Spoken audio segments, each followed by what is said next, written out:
ሁሌም ከቴክኖሎጂ ጋር የሚራመደው ብርሃን ባንክ ዛሬም አዲስ መላ ይዞ መጥቷል። በኢትዮጵያ ዘመናዊ የትምህርት ቤት ክፍያ ስርዓትን በማስጀመር የመጀመሪያው ባንክ ብርሃን ባንክ ነው።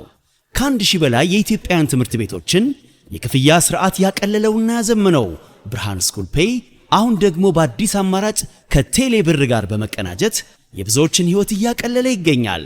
መላውን ይቀላቀሉ። ለልጆ የትምህርት ቤት ክፍያ መክፈል ቢያስፈልጎ የኮሌጅና የዩኒቨርሲቲ ክፍያ ቢኖርቦ ክፍያውን ከብርሃን ስኩል ፔይ ዲጂታል የክፍያ አማራጮች በተጨማሪ በቴሌብር መተግበሪያ መክፈል ይችላሉ። ብርሃን ስኩል ፔይ ከቴሌብር ጋር ተቀናጅቷል። ለብዙዎች ረፍት ሆኗል። እነሆ በረከት ከረፍቱና ከዘመናዊነቱ ጋር ይቀላቀሉ። ብርሃን ባንክ እንደ ስማችን ብርሃን ነው ስራችን። ተመልሰናል። አድማጮቻችን አራዳ ኤፍኤም 95.1 ላይ ትገኛላችሁ። ፉትቦል ካፌ ነው ፕሮግራሙ። የአርሰናልን ጉዳይ እንመልከት። የቪኒሺየስና አልቫሬስ አይነት ግዙፍ ዝውውሮች ላይ ትኩረቱን አድርጓል። ይህንን ጉዳይ እናንሳ። ሁለቱም እንግዲህ በላሊጋ አስደናቂ ጊዜን ያሳለፉ ተጫዋቾች ናቸው። ቪኒሺየስ ለአመታት፣ አልቫሬስ ደግሞ በተጠናቀቀ የውድድር አመት የአትሌቲኮ ማድሪድ ወሳኝ ሰው መሆኑን አሳይቷልና ከነዚህ ስሞች ጋር በስፋት እየተያያዘ ነው የአርሰናል ስም። እንመልከት ይህን ጉዳይ። ልክ ነው። ምሳ ባለፈው የቪኒሺየስ ጁኒዮርን በተመለከተ የወጣው ሪፖርት በዴቪድ ኦርንስቴን በኩል ዴቪድ ኦርንስቴን ራሱ ወደ ትዊተር ከመጣ በኋላ እንደዚህ ብዙ ሰው ያየው፣ እንደዚህ ብዙ ሰው ላይክ ያደረገው፣ እንደዚህ ብዙ ሰው ማለት ሪትዊት ያደረገው ወይ ሪፖስት ያደረገው የሶሻል ሚዲያ ፖስት አልነበረም። እስካሁን ድረስ ሬከርድ ነው። ወደ 70 ሚሊዮን የተጠጋ መሰለኝ እስካሁን ድረስ ያየው ሰው ይህንን ሪፖርት። ያን ያህል ትልቅ ኤክሳይትመንት የፈጠረ ነው። አሁን ዝውውሩ ደግሞ የምር ቢሆን ተጫዋቹ ቢዘዋወር ደግሞ የሚኖረውን ኤክሳይትመንት መገመት ይችላል። ስለ ተጫዋቹ መጠንም የሚናገር ይመስለኛል። እያወራን ያለ ነው ስለ ጋላክቲኮስ፣ ስለ ሱፐርስታር፣ በጣም ትልቅ ተጫዋች፣ ስለ ባሎንዶር ማቴሪያል ፒኩ ላይ ስላለ 26 ዓመቱ ስለሆነ እና ፖቴንሻል የእግር ኳስ ህይወቱ ምርጥ ጊዜ አሁን የሚጀምር ኦፍኮርስ እስካሁን ድረስ በጣም አስደናቂ ዓመታት ነበሩት እና ስለ እንደዚህ አይነት ስም ስለሆነ የተወራው የዜናውን ሰብስታንስ ካየሹ አርሰናል ተጫዋቹን ለማስፈረም ይፈልጋል ከሞላ ጎደል፣ ግን ሁኔታዎች ላይ የተመሰረተ ነው። ምክንያቱም ሪያል ማድሪድም ቪኒሺየስም አሁን መስቀለኛ መንገድ ላይ ነው የቆሙት። ሪያል ማድሪድ ተጫዋቹን ወይ ውል እንዲፈርም ማግባባት አለበት፣ መስማማት አለባቸው ሁለቱ ወገኖች። ተጫዋቹ እንደሚባለው እስካሁን ድረስም ኮንትራት ያልፈረመበት ምክንያት 18 ወር ገደማ የፈጀ ድርድር ነው እስካሁን ድረስ እና መቋጫው ላይ አልደረሰም። ከኪሊያን ምባፔ መምጣት በኋላ የምባፔን ደሞዝ ነው እየጠየቀ ያለው ተጫዋቹ፣ ወይም ከምባፔ ጋር በጣም የሚቀራረብ ደሞዝ ነው እየጠየቀ ያለው። ሪያል ማድሪድ ያን ያህል ደሞዝ የመክፈል ፍላጎት የለውም ለተጫዋቹ። ስለዚህ በዚህ በፋይናንስ ጉዳይ ላይ ባለመስማማታቸው ምክንያት እስካሁን ድረስ አሁን የ11 ወር ኮንትራት ነው ከሪያል ማድሪድ ጋር ተጫዋቹ የቀረው። ከ5 ከ6 ወር በኋላ ውል ሳይፈርም ጃንዋሪ የሚደርስ ከሆነ ከየትኛውም ከስፔን ውጪ ካለ ክለብ ጋር ቅድመ ኮንትራት መፈራረም ይችላል። ከዛ በኋላ የሪያል ማድሪድ ተጫዋች አይሆንም ማለት ነው። እስከ ውድድር ዘመኑ መጨረሻ የሪያል ማድሪድ ተጫዋች ይሆናል፣ ግን ኮንትራክቹዋሊ ከውድድር ዘመኑ ማብቃት በኋላ የሌላ ክለብ ተጫዋች መሆን ይችላል። ስለዚህ እያወራን ያለ ነው በ100 ሚሊዮን ፓውንድ እና ከዛ በላይ የሚያወጣ በጣም ከፍተኛ ችሎታ ያለው ከፍተኛ ደረጃ ያለው አይ ቲንክ የሪያል ማድሪድ ሌጀንድ የሆነ ግን ከዚህም በላይ ለሪያል ማድሪድ መስጠት የሚችል ተጫዋች ነው። ስለዚህ ለሪያል ማድሪድ በጣም ቁልፍ ጊዜ ነው። ተጫዋቹ ኮንትራት እንዲፈርም መስማማት አለበት። ሪያል ማድሪድ ማድረግ ያለበት ኮምፕሮማይዝ ካለ ያንን አድርጎ ተጫዋቹ ኮንትራት መፈረም አለበት። ካልሆነ ግን ግልጽ ነው እዚህኛው ጊዜ ላይ ከደረስሽ ሁል ጊዜ ለቁጥጥር በጣም አስቸጋሪ ነው። ክለቦች ሊቨሬጅ የላቸውም ከዚህ በኋላ ተጫዋቾችን በተመለከተ። ተጫዋቹ አልፈርምም ካለ አዲስ ኮንትራት አልፈርምም፣ በማናቸው ምክንያት አልፈርምም ካለ ያለው ምርጫ ተጫዋቹን ማዘዋወር ነው፣ መሸጥ ነው። ለምሳሌ አንድ ሳም ዋላስ የሚባል የቴሌግራፍ ጋዜጠኛ ጆዜ ሞሪኞ ተጫዋቹን ማጣት አይፈልጉም፣ መልቀቅ አይፈልጉም ይላል። ጉዳዩ የጆዜ ሞሪኞ ጉዳይ አይደለም፣ አሁን የሪያል ማድሪድ ጉዳይ ነው። በስፖርታዊ ምክንያት ጆዜ ሞሪኞ ተጫዋቹን መልቀቅ አይፈልጉም ይሆናል፣ ግን ለሪያል ማድሪድ ግን ኢንስቲትዩሽናል ውሳኔ ነው። ይሄ 100 ሚሊዮን ፓውንዶችን ኢንቮልቭ የሚያደርግ ውሳኔ ነው። ይህንን ተጫዋች በተመለከተ የሆነ አይነት ውሳኔ መወሰን አለበት፣ ወይ መፈረም አለበት ወይ መሸጥ አለበት። እዛ አይነት ክሮስ ሮድ ላይ ነው ሪያል ማድሪድ ያለው እና በሪያል ማድሪድ እና በቪኒሺየስ መካከል ይሄኛው ወር ከማብቃቱ በፊት እንዲያውም አንዳንድ የስፔን ጋዜጦች ዛሬ ነው ወደ ማድሪድ ይመለሳል እያሉ ያሉት ተጫዋቹ ከተሰጠው እረፍት በኋላ የዓለም ዋንጫ ላይ ብራዚል ብሔራዊ ቡድን እስከነበረበት ጊዜ ድረስ ነበር።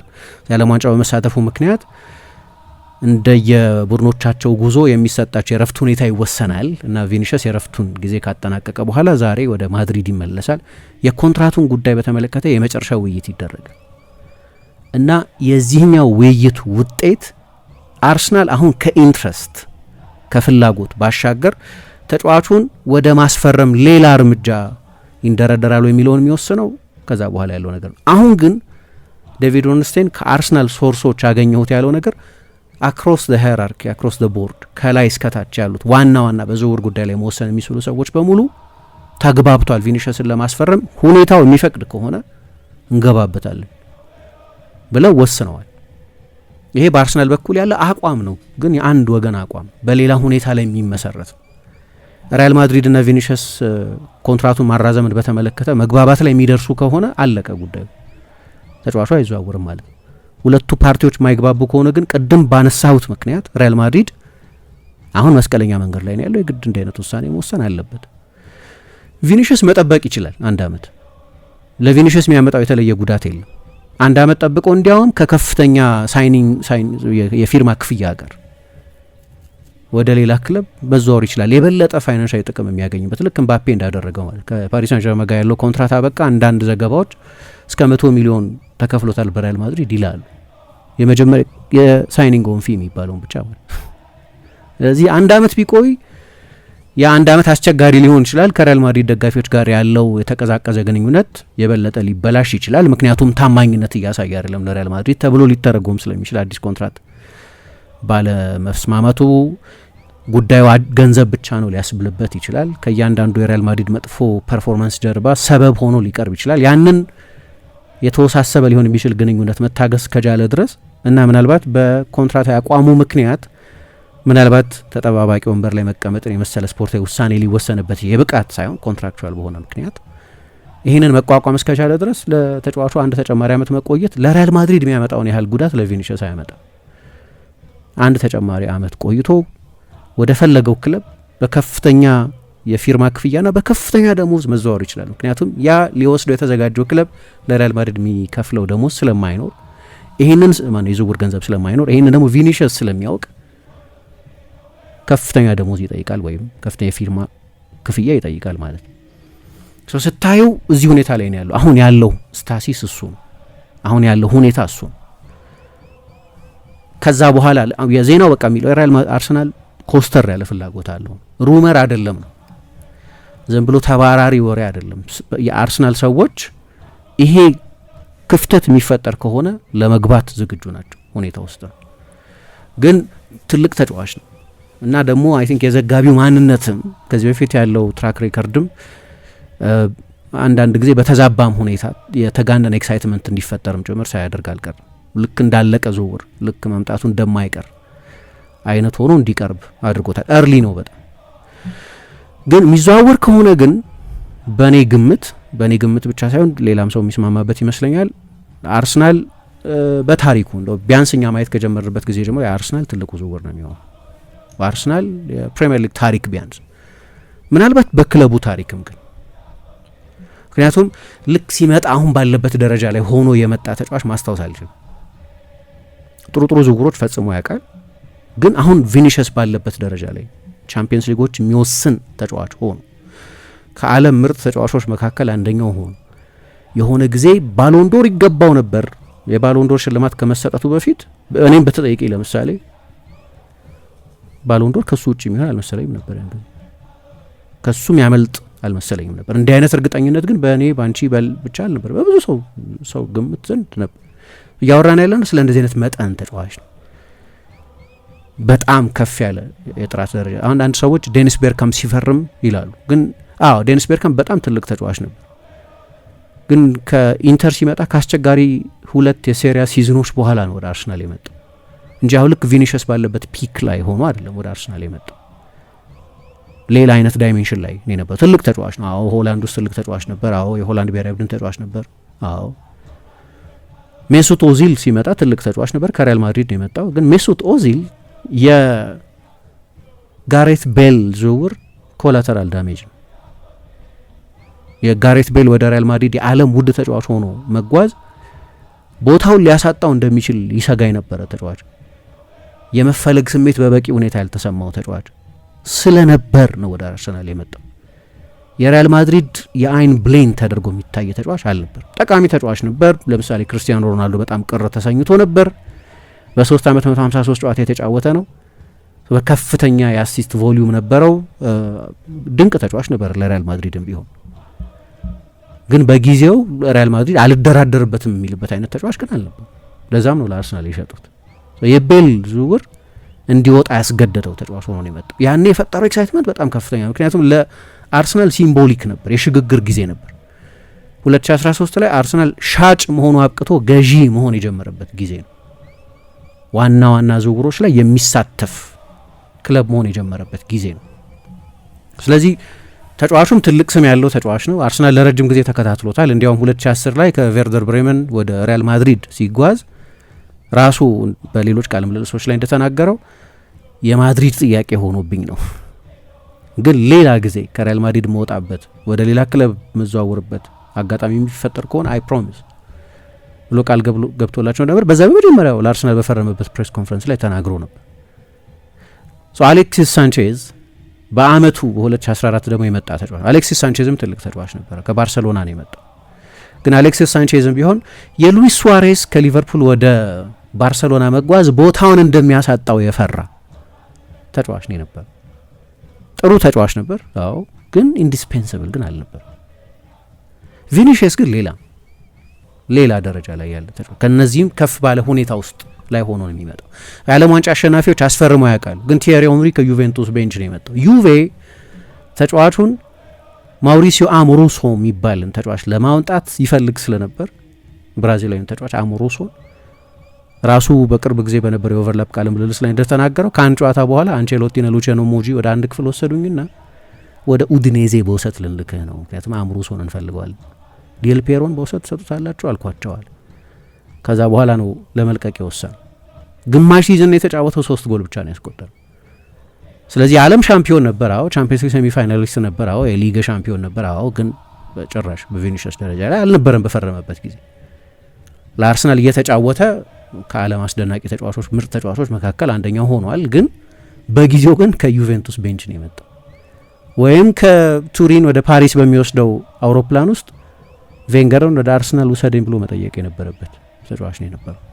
ይሄኛው ሌላ ዳይሜንሽን ያለ ዝውውር የሚያደርገው አርሰናል የፈጸማቸው ዝውውሮች እንኳን በኋላ ደግሞ የፕሪሚየር ሊግን ዝውውሮችን ብታይ በጠቅላላ የፕሪሚየር ሊግ ሌሎቹም ክለቦች የእያንዳንዱን ክለብ ብሎክ በስተር ፈራሚዎች ምናምን ብትወስጂ እርግጠኛ አይደለሁም በዚህ መጠን ያለ ዝውውር ወደ ፕሪሚየር ሊግ ማየታችን።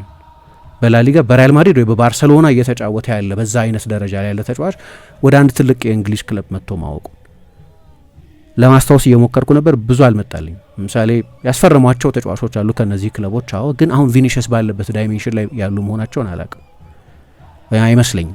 ማስታወስ ነው አሁን ተጫዋቾቹ በሚፈርሙበት ጊዜ። ምሳሌ ማንቸስተር ዩናይትድ ዲማሪያን አስፈርሟል ከሪያል ማድሪድ። ግን ታስታውሽ እንደሆነ የ2014 የዓለም ዋንጫ ፍጻሜ ከመደረጉ በፊት ለአርጀንቲና ትልቅ እጦት ነበር በዛ ፍጻሜ ጨዋታ ላይ ያለመጫወቱ። ግን አንድ ፕሌየርስ ትሪቢዩን ላይ በሰጠው ቃለ ምልልስ ላይ እንደተናገረው ወስኜ ነበር በኢንጀክሽን ለመጫወት አለ። ነገር ግን ሪያል ማድሪድ እኔን ሸጦ ሀሜስ ሮድሪጌዝን ማስፈረም ይፈልግ ስለነበር ወዲያው ነው ለአርጀንቲና ኤፍኤ ደብዳቤ ላከው።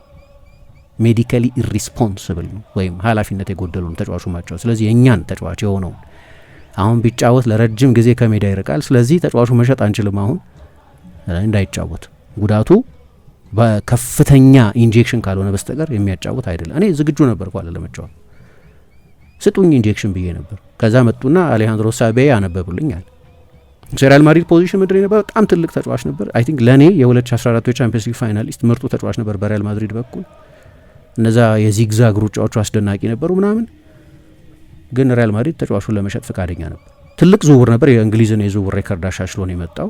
ግን ከዓለም የባሎንዶር እጩዎች መካከል አንዱ አድርገን ቆጥሮ ተጫዋችም ግን አልነበረም። ትልቅ ተጫዋች ነበር እንጂ ለአርጀንቲናም ለስፔን ወይ ቼልሲ ማኬሌሌ እንደዚህ ሲያስፈርም ማኬሌሌን በሪያል ማድሪድ የተገፋ ተጫዋች ነው የነበረው።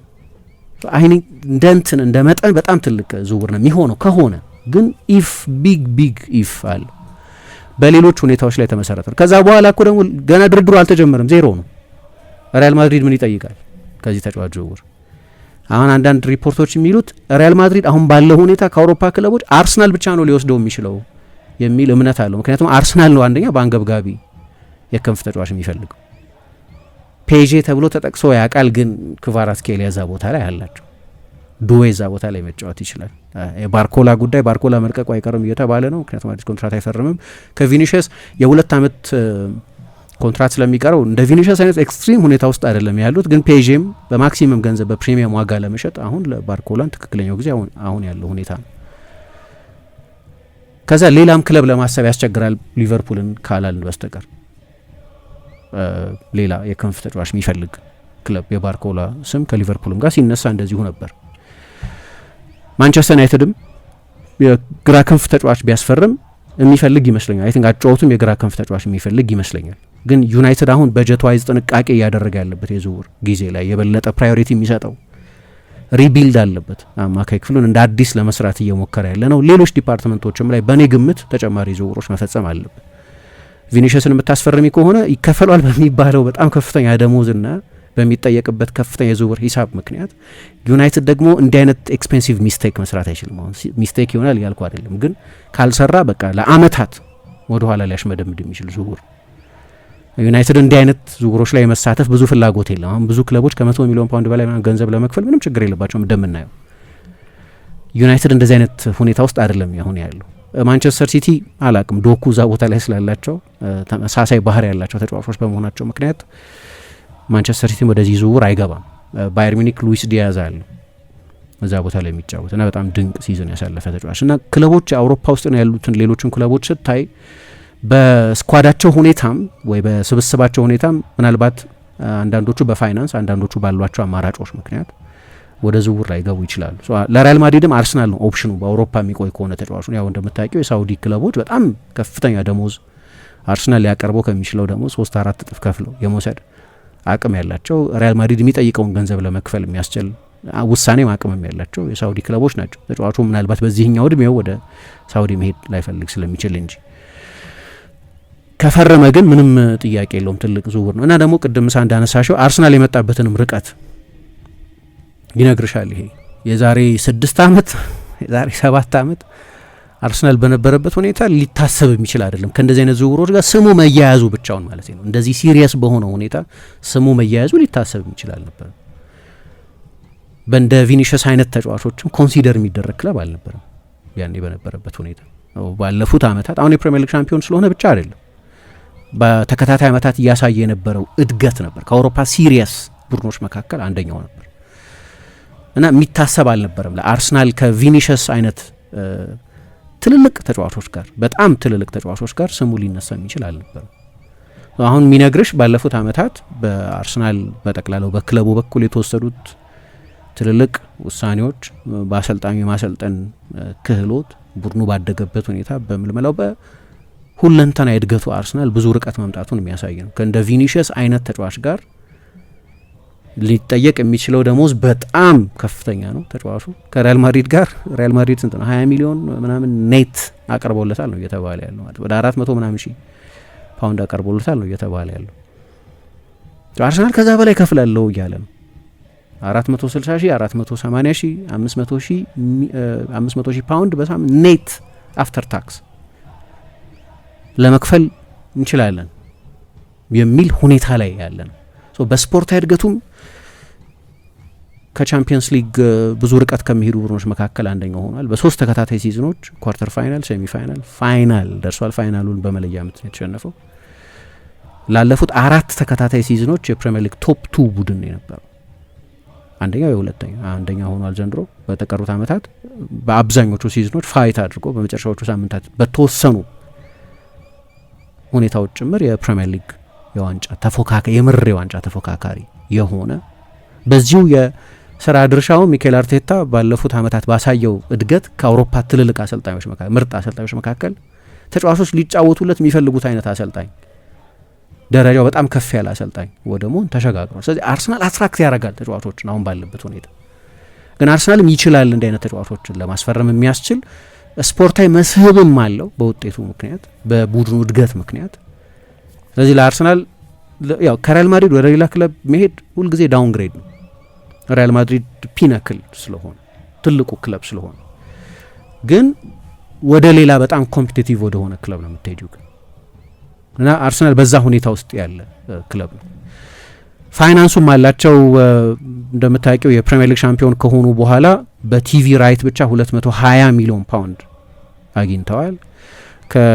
ይሄ እንግዲህ ኮሜርሻል ኢምፓክት የሚባለውን የአርሰናል ስፖንሰሮች አርሰናል ባመጣው ውጤት የሚከፍሉትን ቦነስ ሳይጨምር ማለት ነው። በቻምፒየንስ ሊግ 142 ሚሊዮን ፓውንድ አግኝቷል። ፔዥ ያገኘውን ያህል ገንዘብ አግኝቷል። ቀጥሎ በሚወጣው የፋይናንስ ሪፖርት የአርሰናል የ2025-26 የፊስካል የበጀታ የፊስካል ይር ነው የሚባለው በዛ ሬከርድ ይሰብራል። ማንም የእንግሊዝ ክለብ አግኝቶት የማያውቀውን ገቢ በአንድ አመት ያገኛል። ከ770 እስከ 800 ሚሊዮን ፓውንድ። ሌላ እንግሊዝ ክለብ ይህን ያህል ገንዘብ በታሪኩ አግኝቶ አያውቅም። ስለዚህ በደንብ በፋይናንስም በጥሩ ሁኔታ ላይ ያለ ነው። ከዛ ደግሞ እንደምታውቂው ከኤምሬትስ ጋር ለምሳሌ ሪኔጎሽት አድርጓል። የኤምሬትስ የመለያ ላይ ስፖንሰር ፍላይ ኤምሬትስ የኤምሬትስ አየር መንገድ ነው። ገና ኮንትራቱ አመታት እየቀሩት አሁን አርሰናል ያለበትን ሁኔታ ሊቨሬጅ ለማድረግ ማለት ነው። አሁን ያሉበት ደረጃ ከፍተኛ ደረጃ አይደለም። ስለዚህ ከኛ ጋር ከነሱ ጋር መስራት ኢንትረስቲንግ እንደሆነ ትልልቅ ካምፓኒዎች ያውቃሉ። ስለዚህ አርሰናል ሪኔጎሽት አድርጓል ኮንትራቱ ማለት ተርሞቹ ተሻሽለዋል። ኤምሬትስ ለአርሰናል ለስቴዲየም ኔሚንግ ራይት ለሚባለው ለስያሜው መጠሪያ የሚከፍለው ደሞዝም ለመለያው ላይ ስፖንሰርሺፕም የሚከፈለው ገንዘብ ከፍ። አሁን ደግሞ ከአዲዳስ ጋር እንደገና ሪኔጎሽት የማድረግ ፍላጎት አላቸው። አሁን አንደኛው ተስፋ አዲዳስ ራሱ ይህን ዝውውር ፋይናንስ ላይ ያደርገው ይችላል የሚል ቪኒሽስ የአዲዳስ ደንበኛ ነው እና ወደ አርሰናል የሚዘዋወር ከሆነ የሚለው ትልቅ ትምህርት ጥቅስ ውስጥ መግባት አለበት። ገና በሌሎች ኮንዲሽኖች ላይ የሚመሰረት ዝውውር በመሆኑ ምክንያት ኢንትረስቱን ነው እርግጠኛ መሆን የምንችለው። ይፈልገዋል የሚለው ጉዳይ ሁልጊዜ በዝውውር ላይ እንደምንሰማቸው ሌሎች መረጃዎች አይደለም ነው ልዩነቱ እርሱ ነው። እና ይሄንን የአርሰናል ሰዎች በሙሉ ያለ ክፍፍል ቤርታም፣ ጋርሊክም፣ አርቴታም ባለቤቶቹም የክሮንኬ ቤተሰቦችም በጋራ የተስማሙበት ነው። ሃይራርኪው በሙሉ ተስማምቶበታል የሚለውን በጣም ከሚታመን ሶርስ መስማታችን ነው እንጂ ገና ክለብ ቱ ክለብ የሚባለው ፕሮባብሊ ተጫዋቹና ክለቡ መሀል ውይይት ሊኖር ይችላል። ኢንፎርማል ውይይት ሊኖር ይችላል። ይደረጋል እንደዚህ አይነት ንግግር። ተጫዋቹ ኢንትረስት እንዳለው ስታቂ ነው ወደ ዝውውሩ የምትገቢው። ብዙ ጊዜ በፊፋ የተከለከለ ነው። ክለቡ ፍቃድ ሳይሰጠች ተጫዋቹ ማነጋገር አትችይም። ግን መቼስ መገመት ትችላለች። በሌሎች ፖለቲካ የሻትል ዲፕሎማሲም ይባላል። ይሄኛውም ልክ እንደዛ አይነት ቀጥተኛ ባልሆነ መንገድ የሚያነጋግሩት ይመስለኛል። አርቴታ ማነጋግሮት ሊሆን ይችላል። ከሪያል ማድሪድ ጋር ካልተስማማው ኮንሲደር አደርጋቸዋለሁ አይነት ነገር ኢንፎርማል የሆነ ውይይት ይደረጋል። መገመት እንችላለን። ይሄን ምሳሌ ባለፈው የፍሎሪያን ቨርትዝ ዝውውር ሲፈጸም ትልቅ ዝውውር ነበር። 116 ሚሊዮን ፓውንድ የከፈሉበት ነው። ከአርነ ስሎት ጋር የተገናኘው በኖቬምበር ነው የተባለ። ተጫዋቹ ዝውውር የተጠናቀቀው ጁላይ ላይ ነው። ኖቬምበር ላይ ተነጋግሯል ከሰውየው ጋር ከ7 ከ8 ወራት አስቀድሞ። አሁን አልሰማንም፣ ሚዲያ አላገኘውም ይሄንን መረጃ። ዝውውሩ ከተፈጸመ በኋላ ግን ተሰሚያለሽ እንዲህ አይነት ዝርዝር ጉዳዮችን። ስለዚህ ውይይት ተደርጎ ሊሆን ይችላል፣ መገመት አንችልም። እሱ ከተጫዋቹ ያገኙት ግሪን ላይት ሊኖር ይችላል፣ ማወቅ አይቻልም። እሱ ብዙ ጊዜ ግን እንደው በባይ ዘ ቡክ ይሄዳሉ ማለት አይደለም። ልክ ፊፋ እንዲህ አይነት አካሄድ አለው፣ ህግ አለው፣ ያስቀጣል። ታፒንግ አፕ ይባላል። እንዲያውም ያስቀጣ ከዝውውሩ ሊያሳግድ ይችላል፣ ግን ይደረጋል፣ እናውቃለን። ባይ ዘ ቡክ አይደለም ዝውውሮች የሚፈጸሙት። ስለዚህ ገንዘቡ አላቸው። አዲዳስም ፋይናንስ ሊያደርገው ይችላል። ምክንያቱም ተጫዋቹ ወደ አርሰናል የሚዘዋወር ከሆነ የመለያ ሽያጭ ክብረ ወሰኖች ማሻሻል አይቀርም። የተጫዋች መለያ ሲሸጥ ክለቦች በጣም ጥቂት ፐርሰንት ነው የሚያገኙት። በነገራችን ላይ ይመስለናል የሆነ ተጫዋች ይመጣና ይሄን ያህል 100,000 መለያ እኮ ነው የተሸጠው ሲባል ክለቡ የሚያገኙ ይመስለናል። ኖ ክለቡ እኮ አንቺን ስፖንሰር የሚያደርግ ማለት ነው የአዲዳስ ወይ ፒዩማ ወይም ሪቡክ ወይም ናይኪ ወይም ሌላ ካምፓኒ ስፖንሰር የሚያደርገው 10% 15% ነው ክለቦች የሚያገኙት። ከዛ 85% ወይ 90% የሚሆነውን ካምፓኒዎቹ ናቸው የሚወስዱት። የቪኒሽስ ለምሳሌ የሆነ ቁጥር መለያ ወደ አርሰናል ተዘዋወረ እንበል፣ አዲዳስ ነው ዳለ የሚወስደው። አዲዳስ ምን እንደሚያገኝ ስለሚያውቅ እንደዚህ አይነት ካምፓኒዎች አንዳንዴ ዝውውር ፋይናንስ ያደርጋሉ። አርሰናል ራሱ ጥሩ የፋይናንስ ሁኔታ ላይ ነው ያለው። ቅድም እንዳልኩት ቪኒሲየስ የሚጠይቀውን ደሞዝ ለመክፈል የሚያስችል ሁኔታ ላይ ነው ያለው። ምትፈሪው መልበሻ ክፍል ውስጥ ችግር ያመጣሉ ወይ ተጫዋቾች የቪኒሽስ ደሞዝና በእነሱ መሀል ያለው ልዩነት በጣም በሰፋ ቁጥር የሚፈጥረው ቅሬታ ይኖራል ወይ ምናምን፣ እሱ ሌላ ጉዳይ ነው። ኤቢሊቲ ደግሞ ሌላ ነገር፣ ያን ደሞዝ መክፈል ግን ደግሞ ለምሳሌ በሃላንድና በተቀሩት የማንቸስተር ሲቲ ተጫዋቾች መካከል በጣም ሰፊ የደሞዝ ልዩነት አለ። ለሳላህና ለቨርጅል ቫን ዳይክ በሚከፈለው ደሞዝና በተቀሩት መካከል በጣም ሰፊ ልዩነት አለ። ለስታርኔም ዩፔይ ትልቅ ደሞዝ ሃይራርኪ ያለው እና ያንን ተጫዋቾቹም ሊቀበሉት ይችሉ ይሆናል። ቪኒሽስ ሌላ ዳይሜንሽን ላይ ያለ ተጫዋች ስለሆነ የሚፈርም ከሆነ ግን ልትፈሪ የምትችው አንዳንድ ጊዜ እንዲህ አይነቱን ያን ያህል ደሞዝ ከፍለን ብናመጣው አርሰናል ይችላል አይችልም አይደለም ነገሩ። አሁን ይችላል፣ አርሰናል ፋይናንሻል ይችላል ማለት ነው። አሁን ባለው ሁኔታ በቅርብ ጊዜ ክለቡ ባሳየው ፋይናንሳዊ እድገትም የስፖርቱ ስኬት በሚፈጥርለት አቴንሽን ነው። ከዛ ይሄ ስሊቭ ስፖንሰርሺፕ ከቪዚት ሩዋንዳ ጋር መስራት ካቆመ በኋላ ዲል የሚባል አዲስ የእጅጌ የመለያ የእጅጌ ስምምነት እንደፈጸመ ይታወቃል። ስለዚህ ብዙ ጥሩ ሁኔታ ላይ ያለ ነው። አንደኛው የፋይናንሱ ሁኔታ ስለፈቀደ ነው። እንደዚህ አይነት እንደ ሁሊያን አልቫሬዝ አይነት በጣም ከፍተኛ ደሞዝ የሚከፈላቸው እንደ ፓኬጅ እኮ ካየሹ እያወራን ያለ ነው ስለ 250 ሚሊዮን ፓውንድ ስለ 300 ምናምን ሚሊዮን ፓውንድ ዝውውር። ብዙ ጊዜ እኛ የዝውውሩን ገንዘብ ብቻ ነው የምናየው፣ ደሞዙ እኮ የበለጠ ነው። በአመታት ውስጥ የሚከፈላቸው ደሞዝ ይበልጣል አንዳንድ ጊዜ። ስለዚህ እንደ ፓኬጅ ካየሹ በጣም ትልቅ ኮሚትመንት ነው የሚሆነው፣ በጣም ከፍተኛ ኢንቨስትመንት የሚጠይቅ ነው የሚሆነው። አንደኛው እንዳልኩት ባለፉት አመታት የነበረ እድገት ነው። ይህንን ማድረግ መቻል የሚያስችል ሁኔታ ውስጥ ስላለን ግን ስፖርታዊ አስፈላጊነትም ግን አለው፣ ታክቲካዊ ምክንያቶችም ግን አሉት። ሚኬል አርቴታ በተደጋጋሚ ስለ ኢንዲቪጁዋል አክሽን ሲናገር ነበር። ባለፈውም ክሪስቶስ ዞሊስ የሚባል ተጫዋች ከክለብ ብሩዥ ካስፈረሙ በኋላ ሳነሳው ነበር ይሄንን የኢንዲቪጁዋል አክሽንን ጉዳይ ወይም ተጫዋቾች በግል በሚያመጡት መፍትሄ ጨዋታውን መልክ መቀየር መቻል ማለት ነው።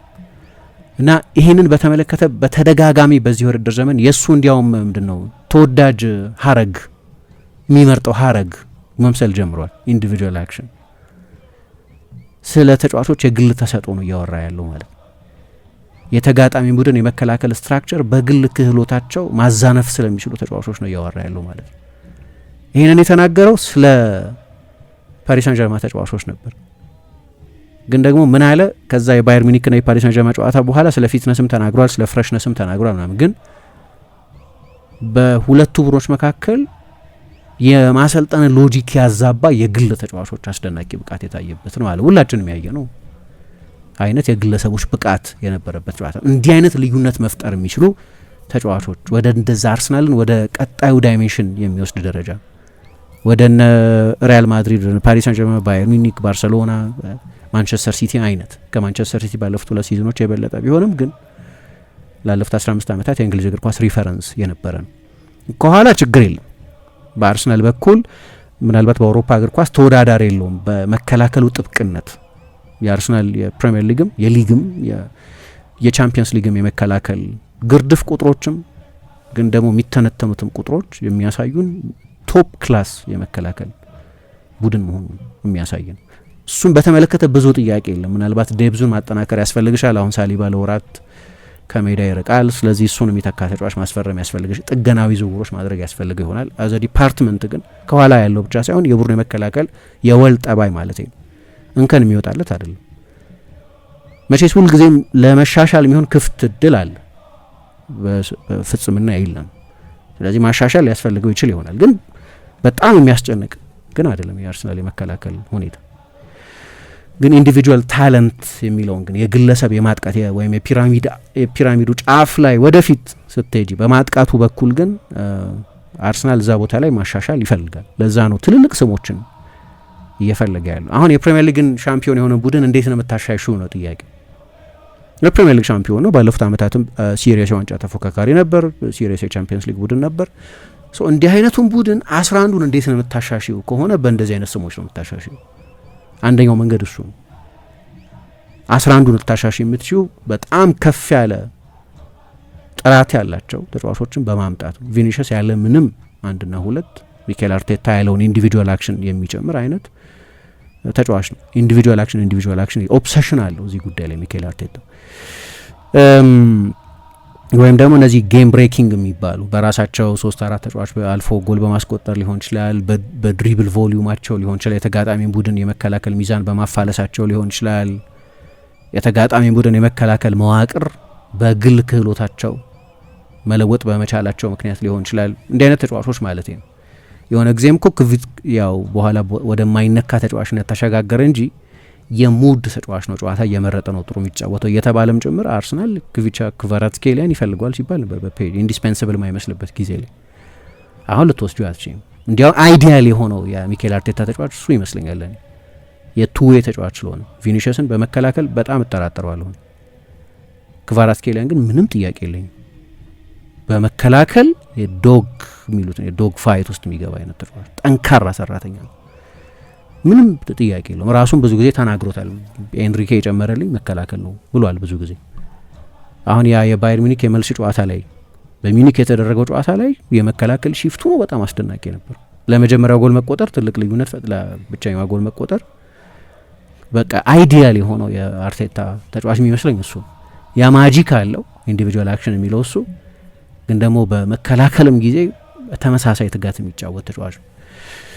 የክሬቲቪቲ ችግር ያለበት አርሰናል በግልጽ የሚታይ ነው። አሁን ባለፉት 4 ሲዝኖች ባለፉት 4 ሙሉ ሲዝኖች አርሰናል 319 ጎሎች አስቆጥሯል። በጣም ከፍተኛ ቁጥር ነው ይሄ። ሊያውም በንጽጽር ይሄኛው የውድድር ዘመን ላይ 71 ጎል ያስቆጠረ ቡድን ሆኖ አቬሬጁን ባለፉት 2 ሲዝኖች አምና 69 ዘንድሮ 71 ጎል ያስቆጠረው ያለፉት 2 ሲዝኖች የ70 ጎል ቡድን መሆን አቬሬጁን አውርዶት ጭምር 319 ጎሎች ያስቆጥሯል። ባለፉት 4 ሲዝኖች የሚበልጠው ማንቸስተር ሲቲ ብቻ ነው አርሰናል ጎሎች ያስቆጥራል። እንዲያውም የኤክሲጂ ኦቨር ፐርፎርማንስ አለ። የመጨረስም ችግር አይደለም። ባለፉት 4 ሲዝኖች ከኤክሲጂ ኦቨር ፐርፎርም ያደረገ አንደኛው ቡድን አርሰናል።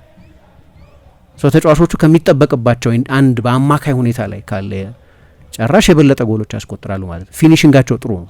ትልቁ ኮንሰርን መጨረስ አይደለም። አሁን ትልቁ ችግር መፍጠር ነው። ቮሊዩም፣ የሙከራ መጠን፣ የቻንስ ክሬሽን መጠን፣ የድሪብል መጠን፣ የማጥቃት ጠቅላላ ስኬሎችን ከፍ ማድረግ መቻል ያስፈልጋል እንጂ 319 ጎል ጥሩ ነው። በተለይ ደግሞ ከእንደዚህ አይነት ጠበቅ ካለ የተከላካይ መስመር ጋር ብዙ ጊዜ ክሊንሺት መጠበቅ ከሚችል የተከላካይ መስመር ጋር ለ3 ተከታታይ ሲዝኖች የፕሪሚየር ሊግ ምርጡ ዲፌንስ የሆነ አነስተኛው ጎል የተቆጠረበት ብዙ ክሊንሺት የጠበቀው ቡድን ካለሽ እሱ ራሱ በኢንሹራንስ ፖሊሲ ነው። ከዛ አንድ ጎልን ብታስቆጥሪ በቂ ሊሆን ይችላል። በአንድ ጎል ማርጅን ማሸነፍ በቂ ሊሆን ይችላል። ችግሩ ሰስቴይነብል አይደለም። የሆነ ጊዜ ይሄኛው አይነት ጥብቅነት ይላላል እና የእግር ኳሱን ባህሪ እየተቀየረ ነው። ስለዚህ ዲፈረንሻል ተጫዋች ያስፈልጋል። ልዩነት መፍጠር የሚችል ተጫዋች ከተገኘ ያስፈልጋል። የለም ብዙ የቪኒሽስም ኪዩሪሲቲ አለው ገና በሌሎች ሁኔታዎች ላይ ከሪያል ማድሪድ ጋር በሚኖረው ሁኔታ የተመሰረተ ነው። ያለቀለት ያልሆነው ለዚህ ነው። ስታዩም በአውሮፓ ማን ሊመጣ ይችላል? እንዲህ አይነት ሁኔታዎች ባይኖር ቪኒሽስን ሪያል ማድሪድ በጭራሽ መልቀቅ አይፈልግም። አርሰናልም የማግኘት እድል አለኝ ብሎ የሚሞክር አይመስለኝም። እቺን ስፔሲፊክ ሁኔታ በማየት ነው እድል ካለው የሚኖረው። ስለዚህ የክንፍ ተጫዋች ጎሎች ማስቆጠር ደግሞ የስሪ ዌይ አጥቂዎች የሚሏቸው ደግሞ አሉ። ጎል ማስቆጠር የሚችሉ ቪኒሽስ ጎል ማስቆጠር ይችላል። ባለፉት 5 ተከታታይ ሲዝኖች 30ና ከዛ በላይ የጎል አስተዋጽኦ ነበረው። በተለይ በትልልቅ ጨዋታዎች ላይ በተለይ በትልልቅ የቻምፒየንስ ሊግ ጨዋታዎች ላይ የሚጎላ ተጫዋች ነው። ያንን ማድረግ ይችላል። የመጨረሻ ኳሶች ማቀበል የሚችል ተጫዋች ነው። ከፍተኛ አሲስት ቁጥሮች አሉት በየሲዝኑ። ከፍተኛ ድሪብሊንግ ችሎታ አለው። ጎል ማስቆጠርም ይችላል፣ ድሪብል ማድረግ ይችላል፣ መፍጠርም ይችላል። ስለዚህ አርሰናልን ብዙ የማጥቃት ድክመቶች ማሻሻል የሚችል አይነት ተጫዋች ነው እና ራሱን በተደጋጋሚ ተናግሮታል ይህንን ጉዳይ በተመለከተ በተደጋጋሚ እና የፒኤስጂ የቻምፒየንስ ሊግ ፋይናል ላይ እንዳየነው ደግሞ ሊሚቴሽኑ በጣም ከፍተኛ ነው የነበረው ከሌሎች ከፒኤስጂ ተጫዋቾች ጋር የነበረው ማለት ኦኬ አይ ነው ጨዋታው በጣም ወዚም ባላንስ ግን መጨረሻ ላይ ግን አርሰናል እንደዛ እንዲጫወት የሆነበት አንደኛው ምክንያቱም ከፒኤስጂ ጋር ለመለካካት የሚያስችል በቂ የማጥቃት ጥራት ስለሌለው ሊሆን ይችላል። ግን አንድ ኢንትረስቲንግ ነጥብ ግን ላንሳ ይህንን በተመለከተ ከመቋጫቴ በፊት ሚኬል አርቴታን ፕሬስ ኮንፈረንሶቹን ካየሽ ብዙ ጊዜ ዝርዝሮች አይሰጥም። በጣም አልፎ አልፎ ነው የምሰማው። አንዳንድ ጊዜ ጠያቂዎቹም ይመስሉኛል። አሁን በሌሎች ሀገራት አሰልጣኞችን ይሄ ሀሳብ ተንኳሽ ጥያቄዎች የማቅረብ ልማድ ያላቸው እና አሰልጣኞች ታክቲካዊ ምላሾች እንዲሰጡ ልክ እንደዚህ ነው ነገሩ፣ እንደዚህ ነው ልክ የሚያስቡት እንድትይ የሚያደርጉ አይነት ጥያቄዎች ይጠይቋቸዋል። ለምሳሌ ሚኬል አርቴታ አንድ ጊዜ ተጠየቀ ስለ ፎርሜሽን። ሁሌ 4-3-3 ነው የምትጫወተው እዚህ በፊት አንስቼዋለሁ። እና አሰልጣኞች ፎርሜሽንን ልክ እንደኛ ከጨዋታ በፊት በሚሰጠን ግራፊክስ ላይ እንደምናየው አይነት አስተሳሰብ እንዳልሆነ ያላቸው በደንብ አድርጎ አብራራ። የትኛውን ጨዋታ ማለትህ ነው ግን? ምክንያቱም ከማንቸስተር ሲቲ ጋር በኮሚኒቲ ሺልድ 51 አይነት ፎርሜሽን የተጠቀምነው አለ። ከዛ በፕሪሚየር ሊግ በመጀመሪያ ጨዋታ ካልተሳሳትኩ 41 አይነት ፎርሜሽን የተጠቀምነው አለ። ምን ማለትህ ነው አለ። ምክንያቱም እንደዚሁ አይደለም ዝም ብሎ ፎርሜሽን ቁንጽል ነው። ስትከላከይ በስንት ሰው ነው የምትከላከየው? የመከላከል ፎርሜሽንሽ ምንድን ነው? ፕሬስ ስታደርጊ፣ ስታጠቂ እያለ በጣም ብዙ ብሬክ ዳውን አለው ማለት ነው። ስለዚህ ፎርሜሽን እንደዚሁ 4-2-3-1 4-3-3 4-2-1 4-5-1 ምናምን እያለ እንደምንገነዘበው አይነት ብቻ እንዳልሆነ አሰልጣኞቹ ከዛ ዘርዘር ባለ ሁኔታ እንደሚገነዘቡት ተናገረ። ግን ጥያቄው ነው ለዛ አይነት መልስ የጋበዘው ስፔሲፊክ ስለሆነ 4-3 ሁሉ ጊዜ 4-3-3 አለ። ለምንድነው አንዳንድ ጊዜ ማትቀይሩት? ለምንድነው የተጋጣሚ ቡድን ሰርፕራይዝ ማታደርጉት አለ። ከዛ እውነትም ስታዩ 4-3-3 እኮ ዚንቼንኮን የግራ ፉልባክ አድርገን በማሰብ ዚንቼንኮ ጥምር ኃላፊነት ነው ያለው ወይም 3 ኃላፊነት ነው ያለው እንደ ጨዋታው ሁኔታ እንደ ጌም ስቴቱ ሁኔታ። ለምሳሌ አርሰናል በትግስት ኳስ ቢልድ እያደረገ ለመውጣት በሚሞክርበት ጊዜ ሁለተኛ ፒቮት ይሆናል። አርሰናል እያጠቃ ባለበት ጊዜ 8 ይሆናል። ግን አርሰናል በጣም አጥብቦ የሚያጠቃ ከሆነና ማርቲኔሊ ወደ ሳጥን ገብቶ የሚጫወት ከሆነ ኦቨርላፕ የሚያደርግ ፉልባክ ይሆናል። አርሰናል በሚከላከልበት ጊዜ የግራ መስመር ተከላካይ ይሆናል። የአንዱ ተጫዋች ብቻ ሚና በተለያየ ሁኔታ የሚለዋወጥ በመሆኑ ምክንያት ኃይለኛ ፍሉዲቲ ያለው በመሆኑ ምክንያት ፎርሜሽኑን በዛው ልክ ይቀያየራል ማለት ነው። ስለዚህ የጌም ስቴቱ ሁኔታ፣ ስትከላከይ፣ ስታጠቂ፣ ፕሬስ ስታደርጊ፣ በፕሬሲንግ ጊዜ የሚኖርሽ የጨዋታ ውስጥ አጀስትመንት ማርክ ማድረግ የሚያስፈልጋቸው ተጫዋች ካለ ያ ደግሞ ጋብርኤልን በዛ የውድድር ዘመን ለምሳሌ 40% የሚሆነውን ጊዜ በተለምዶ በመከላከል ጊዜ ፉልባክ ይገኝበታል በሚባለው ቦታ ነው የሚጫወተው። ጋብርኤል መጋለጅ የመሀል ተከላካይ ነው። ፎርሜሽን ምንድን ነው? ብዙ ጊዜ አንሰማም ብቻ አሰልጣኞች እንዲናገሩ ምናልባት ጥያቄው ስለማያስገድዳቸው የተለመዱ የቴምፕሌት ጥያቄዎች በመኖራቸው ምክንያት እሺ ማን የተጎዳው መቼ ይመልሳል? የብራይተኑ አሰልጣኝ ስለ አንተ ቡድን እንደዚህ ብሎ ነበር፣ ስለዚህ አንተ ምን ልትሰራ? እንዲህ አይነት በጣም የተለመዱ ጥያቄዎች ይቀርባሉ እና አሰልጣኞች ለነዛ ጥያቄዎች ሮቦቲክ የሆነ መልስ ይሰጣሉ። ግን አንድ ጋዜጠኛ አለ፣ አንድ አርት ደሮሸ የሚባል የዚ አትሌቲክ ጋዜጠኛ ነው። ብዙ ጊዜ ታክቲካዊ ጥያቄዎች ይጠይቀዋል። ግን ከአርቴታን ከጓርዲዮላ ጋር ለምሳሌ ብታወዳድሪው ጓርዲዮላ ፍቃደኛ መላሽ ነው ወደ ዝርዝር ጉዳዮች ለመግባት። አሁን የእግር ኳስ አዝማሚያ እንደዚህ ነው። ለምሳሌ የሆነ ጊዜ ፖዚሽናል ፕሌይ እኮ አበቃለት። ከዚህ በኋላ እግር ኳስ እየመጣ ያለው አሁን የበለጠ ወደነ ቦርንመዝ፣ ወደነ ብራይተን፣ ወደነ ሊቨርፑል አይነት በትራንዚሽን በማንቱማን በምን የመጫወት ነው። ስለዚህ ለምሳሌ እንደ ድሮ ቢልድ ማድረግ አለ። ለምሳሌ ዶናሩማን ግብ ጠባቂ ሲያደርግ ሎጂኩ እሱ ነው። ምክንያቱም ከኋላ ቢልድ እያደረግሽ መውጣት አሁን የማይቻልበት ሆነ፣ ወይም ሬጉላርሊ ማድረግ የማትችልበት ዘመን መጣ። ምክንያቱም ሜዳ ውስጥ በሙሉ 1v1 ስለሆነ እያንዳንዱ ተጫዋች በተናጠል አንድ ለአንድ ይያዛል። ከኋላ ቢልድ እያደረግሽ መውጣት አትችልም። ስለዚህ ድሮ እንደዚህ አይነት ግብ ጠባቂዎች አስፈላጊ የሆኑበት ምክንያት አሁን አስፈላጊ አይደለም።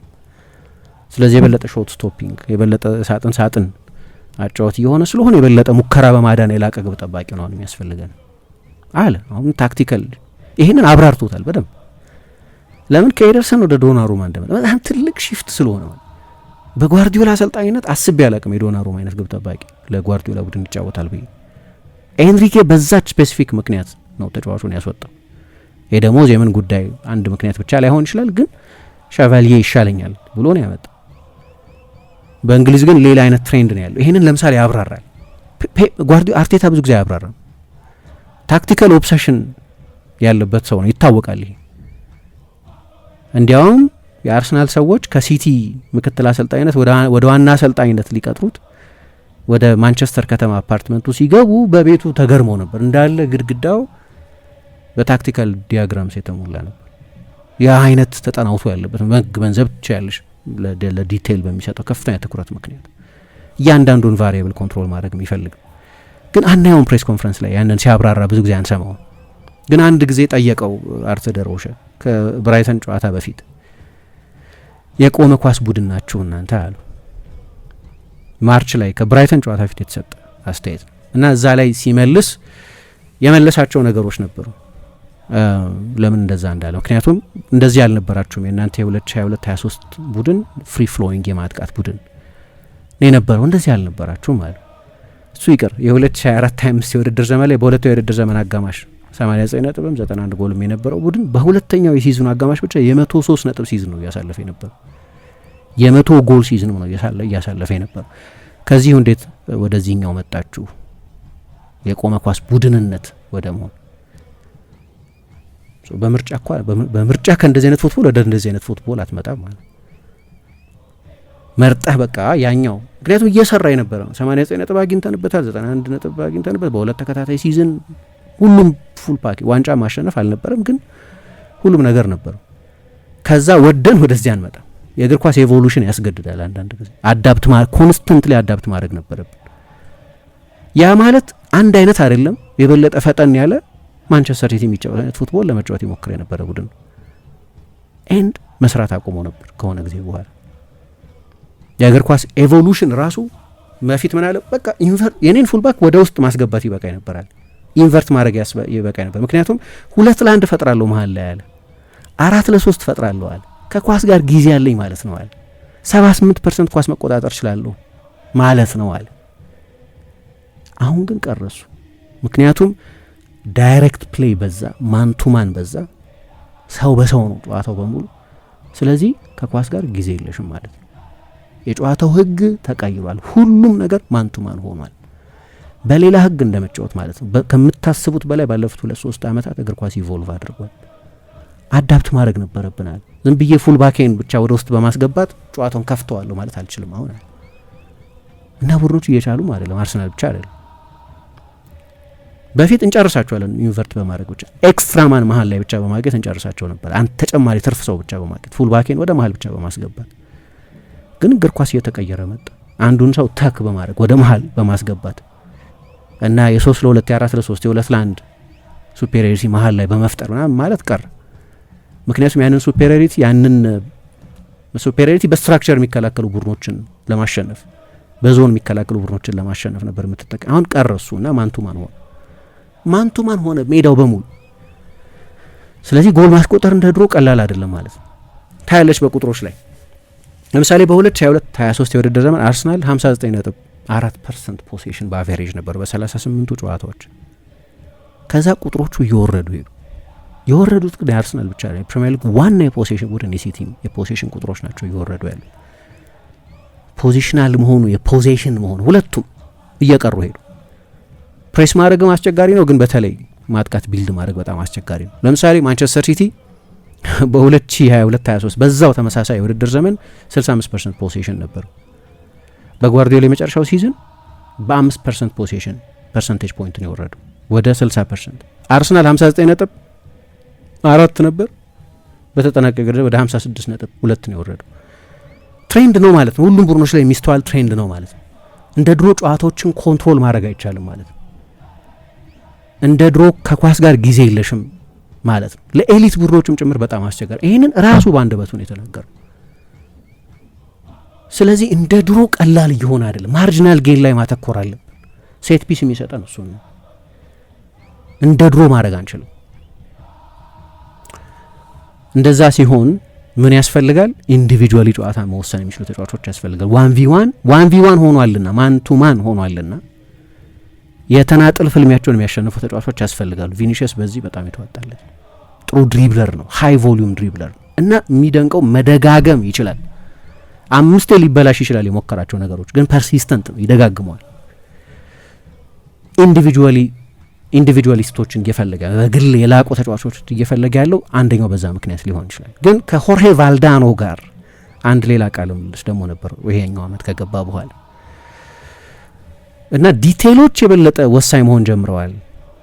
እንደ ድሮ አይነት ምንድነው ማክሮ ስትራክቸር የሚባል ነገር ጠቅላላ መዋቅር አለ አይደል? እሱ ብቻ እያበቃለት ነው።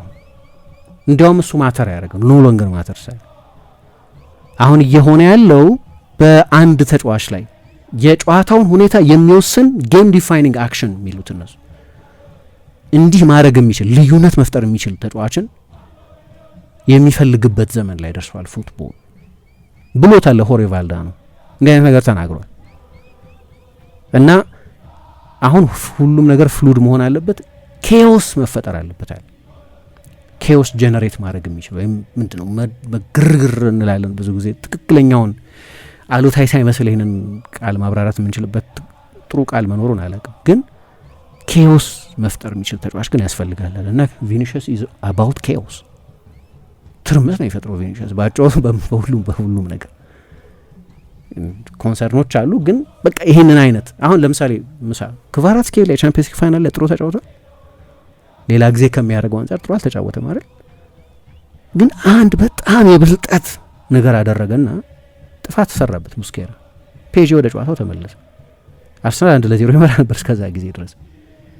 አንድ ሞመንት ነች፣ ግን ጌም ዲፋይኒንግ ሞመንት ነች። አንድ ቅጽበት ነች፣ ግን በቃ ቻምፒየንስ ሊግ ፋይናልን ኮንዲሽን ያደረገች ሞመንት ነች። እሱን ማለት ነው እንዲህ አይነት ተጫዋች ቪኒሺየስ ይሄንን ማለት ስታር ታለንት የሚባለው እንዲህ አይነቱ ተጫዋች ነው። ስለዚህ ዝውውሩ ወዴት እንደሚሄድ አናውቅም፣ ግን የፍላጎታቸው ምክንያት ግን በመጠኑ መገንዘብ ግን እንችላለን። የፍላጎታቸው መጠን በመጠኑ መገንዘብ እንችላለን። እንዲህ አይነት ነገር ደግሞ አሁን ልክ አርሰናል በመጣበት ሁኔታ መቀጠል አሁን ደግሞ ልክ ኖርማል መሰለኝ። ሊቨርፑል ታስታውሽ እንደሆነ የዛሬ አመት የፕሪሚየር ሊግ ሻምፒዮን ከሆነ በኋላ ነው አይደለም የዛሬ አመት የነበረው የዝውውር ጊዜ የመጣው እና የዝውውሮቻቸው ሀሳብ እዛው ላይ ለአመታት ሴትል ማድረግ ፍላጎት ያለው ቡድን የፈጸማቸው ዝውውሮች ናቸው። ቢያንስ ላለፈው አመት አልሰሩም። የአሌክሳንደር ኢሳቅም የፍሎሪያን ቪርትዝም ዝውውሮች በሌሎቹ የፈጸሟቸው ዝውውሮች ወደ 450 ሚሊዮን ያወጡት ግን ፍሮም አ ፖዚሽን ኦፍ ስትሬንግዝ ሲሆን ሻምፒዮን ሆነሽ ሲሆን ከፍ የሚያደርግሽ የሚመስልሽን ዝውውር ነው መፈጸም የምትፈልግ። ግን ደግሞ ታክቲካል ባህሪያትም አሉ። አሁን እነዚህ በጣም በአነስተኛ ጎል ሻምፒዮን የሆኑ ቡድኖች አሉ አይደለም። በቅርብ አመታት አርሰናል አራተኛው አነስተኛ ጎል ያስቆጠረው ቡድን ነው በነገራችን። ፕሪሚየር ሊግ አይ ቲንክ በ95-96 የውድድር ዘመን ነው በ20 ቡድኖች መካከል መደረግ የጀመረው። 92-93 ነው የጀመረው፣ 22 ነበሩ። ከዛ ወደ 20 ዝቅ እንዲሉ ተደረገ። ከዛ ሲዝን ጀምሮ አራተኛው አነስተኛ ነው። ግን በቅርብ አመታት ሌሎቹን ሁለት አነስተኛ ጎል አስቆጥረው ሻምፒዮን የሆኑትን ቡድኖች ካየሽ በጎሎች ብቻ ማለት አይደለም፣ በሌሎች በቀደም በጠቀስኳቸው አድቫንስድ ሜትሪክስ በሚባሉት በፓስ በሌሎች በክሬቲቪቲ ቁጥሮች ምናምን ዝቅ ያሉት ቡድኖች በሚቀጥለው የውድድር ዘመን ያንን መድገም ቸግሯቸው ነበር።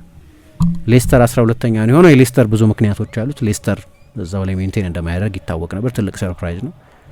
ቼልሲ ግን በሚቀጥለው ሲዝን የኮንቴ ቼልሲ ግን 5ኛ ሆኖ ነበር የጨረሰው። ስለዚህ የግድ ዶሚኔት ማድረግ የሚችል ቡድን መሆናል። ሌሎች የቀስቶች አሉት፣ የማጥቃት ቀስቶች አሉት ቡድን መሆን ያስፈልገዋል። ሁሊያን አልቫሬዝም ሌላ አይነት ተጫዋች ከቪኒሺየስ በባህሪ በጣም የተለየ ተጫዋች ነው። ግን በግሉ ደግሞ እንግዲህ በ15 የቻምፒየንስ ሊግ ጨዋታዎች 10 ጎሎች ያስቆጠረ ነው። ትልቅ ልዩነት በግል ትልቅ ልዩነት መፍጠር ሌላ አይነት ተጫዋች ነው በባህሪ። የቪኒሺየስ አይነት የሃይ ቮሊዩም ድሪብለር ምናምን አይደለም፣ የከንፍ ተጫዋችም አይደለም እንደዚህ። ግን አርሰናል ካሉት አማራጮች በጣም የተለየ አይነት ስታር አማራጭ ነው። እንዲህ አይነት ተጫዋች የምታመጪው በተለይ ቪኒሺየስ የሚመጣ ከሆነ ግን አርቴታ ኮምፕሮማይዝ ማድረግ አለበት። አይ ቲንክ ኮቺንግም እንደዛ ነው። ደግሞ ሃላንድ ሲመጣ ፔፕ የድሮ አይነት የፖሴሽን ማስትሪ እንደማይኖረው አውቋል። ለምሳሌ ፌክ ናይን ሲጫወት በሁሉም በሚድፊልደሮች ነበር ይጫወት የነበረው ማለት ነው። ስለዚህ 75% ኳስ ተቆጣጥሮ እናይ ከነበር 70% ኳስ ተቆጣጥሮ እናይ ከነበር ሃላንድ ዳይሬክት ተጫዋች ስለሆነ ኮምፕሮማይዝ ማድረግ አለብሽ። ለትራንዚሽን አላጫወት መዘጋጀት፣ ዳይሬክት ስለሆነ መዘጋጀት ኮምፕሮማይዝ ነው ይሄ። አሰልጣኞች ልክ እንደ ተጫዋቾቻቸው ሁኔታ አዳፕት ማድረግ አለባቸው። ስለዚህ ለእነዚህ ተጫዋቾች የምትሰጨው የመከላከል ግዴታ መለወጥ አለበት ማለት ነው። ኮምፕሮማይዝ ታደርጋለች፣ ኮምፕሮማይዝ ማድረግ አለበት ግዴታ ነው። ቪኒሺየስ ግን ያለው ደረጃም አሰልጣኝ ኮምፕሮማይዝ እንዲያደርግለት የሚያስገድድ አይነት ትልቅ ተጫዋች ነው። ግን እንዳልኩት የዝውውሩ ፍልስፍና ከዝውውሩ ጀርባ ያለው ፍልስፍና ግን ከሞላ ጎደል ይሄን ይመስላል። ሁሌም ከቴክኖሎጂ ጋር የሚራመደው ብርሃን ባንክ ዛሬም አዲስ መላ ይዞ መጥቷል። በኢትዮጵያ ዘመናዊ የትምህርት ቤት ክፍያ ስርዓትን በማስጀመር የመጀመሪያው ባንክ ብርሃን ባንክ ነው። ከ1000 በላይ የኢትዮጵያውያን ትምህርት ቤቶችን የክፍያ ስርዓት ያቀለለውና ያዘመነው ብርሃን ስኩል ፔይ አሁን ደግሞ በአዲስ አማራጭ ከቴሌ ብር ጋር በመቀናጀት የብዙዎችን ሕይወት እያቀለለ ይገኛል። መላውን ይቀላቀሉ። ለልጆ የትምህርት ቤት ክፍያ መክፈል ቢያስፈልጎ፣ የኮሌጅና የዩኒቨርሲቲ ክፍያ ቢኖርቦ ክፍያውን ከብርሃን ስኩል ፔይ ዲጂታል የክፍያ አማራጮች በተጨማሪ በቴሌ ብር መተግበሪያ መክፈል ይችላሉ። ብርሃን ስኩል ፔይ ከቴሌ ብር ጋር ተቀናጅቷል። ለብዙዎች ረፍት ሆኗል። እነሆ በረከት ከረፍቱና ከዘመናዊነቱ ጋር ይቀላቀሉ። ብርሃን ባንክ፣ እንደ ስማችን ብርሃን ነው ስራችን።